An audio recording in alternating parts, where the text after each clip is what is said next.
ಸ್ವಾಗತ. ಇವತ್ತು ನಾನು ಕರ್ನಾಟಕದ ಸ್ಪೆಷಲ್ ಆಗಿರೋ ರೊಟ್ಟಿ ಚಟ್ನಿ ಕಾಂಬಿನೇಷನ್ ತೊಗೊಂಡು ಬಂದಿದ್ದೀನಿ. ಇವತ್ತು ನಾವು ಅವರೆಕಾಳು ರೊಟ್ಟಿ ಮಾಡೋಣ, ಆದರೆ ಮಿಶ್ರ ಬೇಳೆ ಹಿಟ್ಟುಗಳನ್ನು ಬಳಸಿ ಮಾಡೋಣ. ಸೊ ಮೊದಲಿಗೆ ಒಂದು ಅರ್ಧ ಕಪ್ ಅವರೆಕಾಳು ತೊಗೊಂಡಿದ್ದೀನಿ. ಅದಕ್ಕೆ ಒಂದು ಬಟ್ಲು ನೀರು ಬೇಯಿಸ್ಕೋಬೇಕು ಫಸ್ಟ್ ಇದನ್ನು ನಾವು.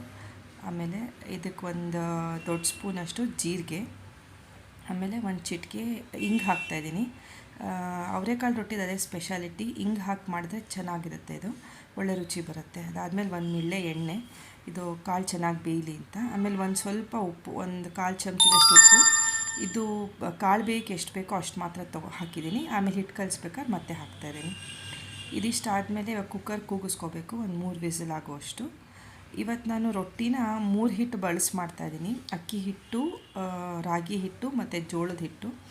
ಏಕೆಂದರೆ ಇದೊಂದು ವೇರಿಯೇಷನ್ ಆಗುತ್ತೆ, ಮತ್ತು ರಾಗಿ ರೊಟ್ಟಿ ಬರೀ ರಾಗಿ ಹಿಟ್ಟು ಮಾಡಿದ್ರೆ ಬೇಜಾರಾಗುತ್ತೆ ಒಂದೊಂದು ಸತಿ. ಸೊ ಇದು 3 ಕಾಂಬಿನೇಷನ್ ಮಾಡ್ತಾಯಿದ್ದೀನಿ. ಸೊ ಅರ್ಧ ಬಟ್ಲು ಅಕ್ಕಿ ಹಿಟ್ಟು, ಅರ್ಧ ಬಟ್ಲು ರಾಗಿ ಹಿಟ್ಟು ಮತ್ತು ಅರ್ಧ ಬಟ್ಲು ಜೋಳದ ಹಿಟ್ಟು ತೊಗೊಂಡಿದ್ದೀನಿ ನಾನು. ಈ ವೇರಿಯೇಷನ್ ನೀವು ಬೇಕಾದ್ರೆ ಹೆಚ್ಚು ಕಮ್ಮಿ ಮಾಡ್ಕೋಬೋದು ನಿಮ್ಮ ಪ್ರಿಫರೆನ್ಸ್ ಪ್ರಕಾರ.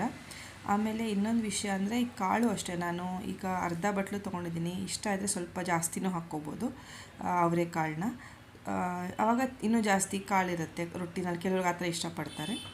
ಸೊ ಇಷ್ಟಾದಮೇಲೆ ಒಂದು ಹಿಡಿಯಷ್ಟು ಕಾಯಿ ತುರಿ ಹಾಕ್ತಾಯಿದ್ದೀನಿ, ತುರಿದಿಟ್ಕೊಂಡಿರೋ ಕಾಯಿ ತುರಿ. ಒಂದು 2 ಮೆಣಸಿನ್ಕಾಯಿ, ಹಸಿರು ಮೆಣಸಿನ್ಕಾಯಿ ಹೆಚ್ಚಿಟ್ಕೊಂಡಿರೋದು, ಮತ್ತು ಒಂದು ಹೆಸರು ಕರಿಬೇವಿನ ಸೊಪ್ಪು. ಹಿಟ್ಟು ಕಲಿಸ್ಕೊಳ್ಳೋಕೆ ಇಷ್ಟನ್ನು ಸೇರಿಸ್ಕೊಂಡಿದ್ದೀನಿ. ಇದಾದಮೇಲೆ ನಾವು ಒಂದು ಸ್ವಲ್ಪ ಇದಕ್ಕೆ ಮತ್ತೆ ಉಪ್ಪು ಎಷ್ಟು ಬೇಕೋ ಅಷ್ಟು ಹಾಕ್ಕೋಬೇಕು. ಹಿಟ್ಟಿಗೆ ಎಷ್ಟು ಬೇಕಾಗುತ್ತೋ ಅದು, ಮೇ ಬಿ ಒಂದು ಅರ್ಧ ಚಮಚ, ಮುಕ್ಕಾಲು ಚಮಚದಷ್ಟು ಉಪ್ಪು ಹಾಕಿ ಸ್ವಲ್ಪ ಒಂದ್ಸಲಿ ಬೆರೆಸಿಟ್ಕೋಬೇಕು. ಅದ್ರ ಜೊತೆಗೆ ನಾನು ಒಂದು ಚಮಚದಷ್ಟು ಚಿರೋಟಿ ರವೆ ಹಾಕಿದ್ದೀನಿ. ಇದರಿಂದ ರೊಟ್ಟಿ ಕ್ರಿಸ್ಪಾಗಿ ಬರುತ್ತೆ.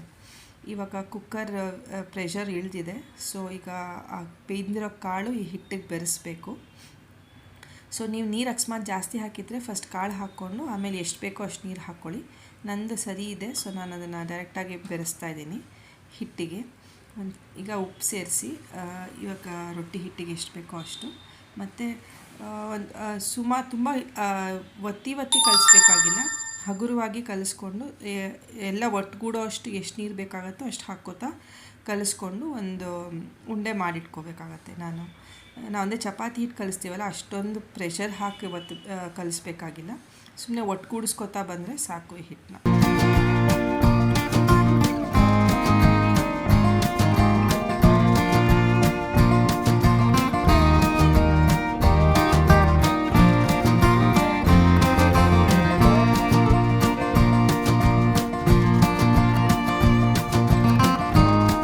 ಕಲಸಾಗಿದೆ, ಒಂದು ಒಟ್ಟುಗೂಡಿದೆ.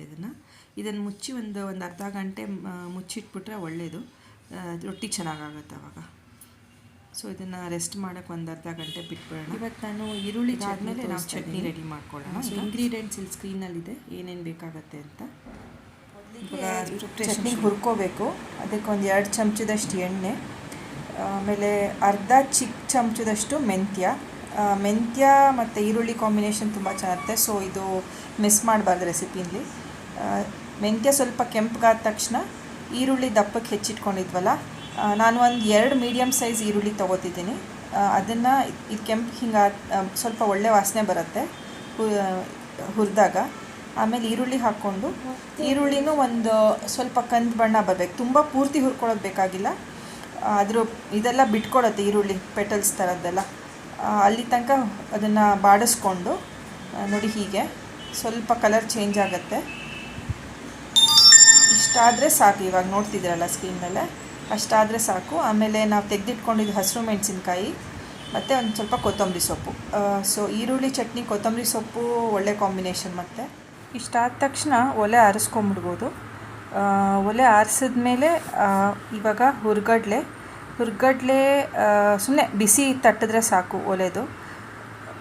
ನಾವು ಕಾಯಿ ಎಷ್ಟು ತೊಗೋತೀವೋ ಅದ್ರ 1/3 ಭಾಗ, 1/3 ಅಷ್ಟು ಹುರ್ಗಡ್ಲೆ, ಆಮೇಲೆ ಒಂದು 2 ತೊಳೆ ಹುಣಸೆ ಹಣ್ಣು ಹಾಕಿ ಒಲೆಯಲ್ಲಿ ಸುಮ್ಮನೆ ಕೂಡಿಸ್ಬಿಟ್ಬಿಡೋದು. ಹುರಿದಿದ್ದೆಲ್ಲ ಸ್ವಲ್ಪ ಆರಿದ್ಮೇಲೆ ಮಿಕ್ಸಿ ಜಾರ್ಗೆ ಹಾಕ್ಕೊಂಡು, ಮತ್ತು ನಾನು ಒಂದು ಹಿಡಿಯಷ್ಟು ಕಾಯಿ ತುರಿ ತೊಗೊಂಡಿದ್ದೀನಿ. ಕಾಯಿ ತುರಿ ಇದಕ್ಕೆ ಬೆರೆಸ್ಕೊಂಡು, ಆಮೇಲೆ ಒಂದು ಚಿಕ್ಕ ಚಿಕ್ಕ ಉಂಡೆ ಅಷ್ಟು ಬೆಲ್ಲ ಹಾಕ್ಕೊಂಡಿದ್ದೀನಿ. ಬೆಲ್ಲ ಆಪ್ಷನಲ್ಲು, ಕೆಲವ್ರಿಗೆ ಇಷ್ಟ ಆಗುತ್ತೆ, ಇಷ್ಟ ಆಗದಿದ್ರೆ ಸ್ಕಿಪ್ ಮಾಡ್ಬೋದು, ತೊಂದರೆ ಇಲ್ಲ. ಸೊ ಕಾಯಿ ತುರಿ ಒಂದು ಇಷ್ಟು ಬೆಲ್ಲ ಹಾಕ್ಕೊಂಡು ರುಬ್ಕೋಬೇಕು. ಇದನ್ನು ಸ್ವಲ್ಪ ತರ್ತರಿಯಾಗಿ ಇದ್ದರೆ ಚೆನ್ನಾಗಿರುತ್ತೆ ಟೆಕ್ಸ್ಚರು. ಸೊ ನೋಡಿ, ಇವಾಗ ಹೀಗೆ ಮಿಕ್ಸಿಲಿ ಮಾಡಿಕೊಂಡು ಈ ಟೆಕ್ಸ್ಚರ್ಗೆ ರುಬ್ಕೊಂಡ್ರೆ ಚಟ್ನಿ ರೆಡಿ ಆಗುತ್ತೆ. ಆದಮೇಲೆ ಕೊನೆಗೆ ರುಚಿಗೆ ತಕ್ಕಷ್ಟು ಉಪ್ಪು ಬೆರೆಸ್ಕೋಬೇಕು. ಉಪ್ಪು ಹಾಕಿ ಕೂಡಿಸ್ಕೊಂಡ್ರೆ ಚಟ್ನಿ ರೆಡಿ ಆಗುತ್ತೆ. ನೆಕ್ಸ್ಟು ರೊಟ್ಟಿ ಮಾಡೋಕ್ಕೆ ಶುರು ಮಾಡೋಣ. ಇವತ್ತು ನಾನು ಬಾಣಲೆ ರೊಟ್ಟಿ ಮಾಡೋಕ್ಕೆ ತೋರಿಸ್ತಾ ಇದ್ದೀನಿ. ಸೊ ಸ್ವಲ್ಪ ದಪ್ಪಕ್ಕಿರೋ ಬಾಣಲೆ ತೊಗೊಂಡು ಫಸ್ಟ್ ಸ್ವಲ್ಪ ಎಣ್ಣೆ ಎಲ್ಲ ಸವರ್ಕೋಬೇಕು. ಮತ್ತು ಒಂದು ಉಂಡೆ ರೊಟ್ಟಿ ಹಿಟ್ಟು ತೊಗೊಂಡು ಇದರ ತೆಳುಗೆ ಸುತ್ತಕ್ಕೆ ಒದ್ಕೋತಾ ಬರಬೇಕು. ಹೀಗೆ ನೋಡಿ ಸ್ಕ್ರೀನಲ್ಲಿ ತೋರಿಸ್ತಾ ಇದೆಯಲ್ಲ, ಈ ಕಾಳು ರೊಟ್ಟಿ ತುಂಬ ತೆಳು ಮಾಡೋಕ್ಕೆ ಹೋಗಬೇಡಿ, ಯಾಕೆಂದರೆ ಕಾಳು ಬಿದ್ದೋಗ್ಬಿಡುತ್ತೆ. ಅದು ಬೇಯ್ತಾ ಸ್ವಲ್ಪ ದಪ್ಪ ಇರುತ್ತೆ. ಅಂದರೆ ಈರುಳ್ಳಿ ರೊಟ್ಟಿ ಅಷ್ಟು ತೆಳು ಬರೋಲ್ಲ. ಸೊ ಸ್ವಲ್ಪ ದಪ್ಪ ಇದ್ದರೂ ಚೆನ್ನಾಗಿರುತ್ತೆ. ಈ ಥರದ್ದು ಒತ್ಕೋತಾ ಬಂದರೆ ರೊಟ್ಟಿ ತಟ್ಟಿದ ರೆಡಿ ಆಗುತ್ತೆ. ಇನ್ನು ಮಧ್ಯದಲ್ಲಿ ನಾನೀಗ ಚಿಕ್ಕ ಹೋಲ್ ಮಾಡ್ತೀನಿ, ಯಾಕೆಂದರೆ ಇದು ಚೆನ್ನಾಗಿ ಬೇಯುತ್ತೆ ಹಾಗೆ ಮಾಡಿದ್ರೆ. ಹೀಗೆ ಮಾಡಿಕೊಂಡು ಈ ಥರ ನೋಡಿ ಮಾಡಿ ಅಲ್ಲಿ ಸ್ವಲ್ಪ ಎಣ್ಣೆ ಹಾಕಿದ್ರೆ ಅಲ್ಲೂ ಚೆನ್ನಾಗಿ ಕೆಂಪಗೆ ಬೇಯ್ಕೊಂಡು ಬರುತ್ತೆ. ಸೊ ಈ ರೊಟ್ಟಿ ಇವಾಗ ಬೇಯಿಸಿದ್ರೆ ನಾವು ರೊಟ್ಟಿ ರೆಡಿ ಆಗುತ್ತೆ.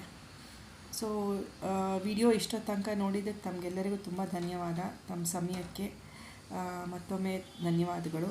ದಯವಿಟ್ಟು ವಿಡಿಯೋ ಇಷ್ಟ ಆಗಿದ್ದರೆ ಲೈಕ್ ಮಾಡಿ, ಶೇರ್ ಮಾಡಿ, ಸಬ್ಸ್ಕ್ರೈಬ್ ಮಾಡಿ. ಈ ನಿಮ್ಮ ವಾಹಿನಿ ಅಟ್ಟು ಬೊಂಬಾಟು ವಾಹಿನಿಯಿಂದ ದಯವಿಟ್ಟು ಬೆಳೆಸಿ ಅಂತ ಕೇಳ್ಕೊತಾ ಇದ್ದೀನಿ ಇಲ್ಲಿ. ಸೊ ನೋಡಿ, ಇವಾಗ ರೊಟ್ಟಿ ಬೇಯ್ತಾ ಇದೆ. ಬೆಂದಮೇಲೆ ಈ ಥರ ಸ್ವಲ್ಪ ಕಲರ್ ಚೇಂಜ್ ಆಗುತ್ತೆ. ಈ ಥರ ರೊಟ್ಟಿ ಮಾಡೋದ್ರಿಂದ ಕೆಲವು ಸತಿ ಬರೀ ರಾಗಿ ರೊಟ್ಟಿ ಮಾಡಿದ್ರೆ ಮಕ್ಕಳು ಇಷ್ಟಪಡಲ್ಲ. ಒಂಥರ ಸ್ವಲ್ಪ ಅದು ಅಷ್ಟು ಸಾಫ್ಟ್ನೆಸ್ ಬರಲ್ಲ. ಆಮೇಲೆ ಈ ಜೋಳದ ಹಿಟ್ಟು ಇನ್ಕ್ಲೂಡ್ ಮಾಡೋಕ್ಕೆ ಇದು ಒಳ್ಳೆ ಮೆಥಡು. ಮತ್ತು ಬರೀ ಅಕ್ಕಿ ರೊಟ್ಟಿ ಮಾಡಿದ್ರೆ ಅಕ್ಕಿ ಇವಾಗ ತಿನ್ನೋದು ಕೆಲವರು ಅವಾಯ್ಡ್ ಮಾಡ್ತಾರೆ, ಅಷ್ಟು ಪ್ರಿಫರ್ ಮಾಡಲ್ಲ. So it's a balanced thing. 3 ಹಿಟ್ಟು ಸೇರಿಸ್ಕೊಂಡು ಮಾಡ್ಬೋದು. ನೋಡಿ, ಈ ಥರ ನೋಡ್ತಾ ಇರಿ, ಕಲರ್ ಬದಲಾಗುತ್ತೆ. ಕೆಳಗಡೆನೂ ಕೆಂಪು ಬೇಯೋ ತನಕ ಬೇಯಿಸ್ಕೊಂಡು, ನೀವು ಕಾವ್ಲಿಲಿ ಮಾಡಿದ್ರೆ ಬೇಕಾದ್ರೆ ಇನ್ನೊಂದು ಕಡೆ ತಿರುಗಿ ಮಗುಚಿ ಬೇಯಿಸ್ಬೋದು. ಕಾಳು ಅವಾಗ ಅದ್ರ ಮೇಲೆ ಕಪ್ಪಗೆ ಇದಾಗತ್ತೆ. ಇವತ್ತು ನಾನು ಬಾಣಲೆನಲ್ಲಿ ಮಾಡಿ ತೋರಿಸೋಣ ಅಂತ ಈ ಥರ ಮಾಡ್ತಾಯಿದ್ದೀನಿ.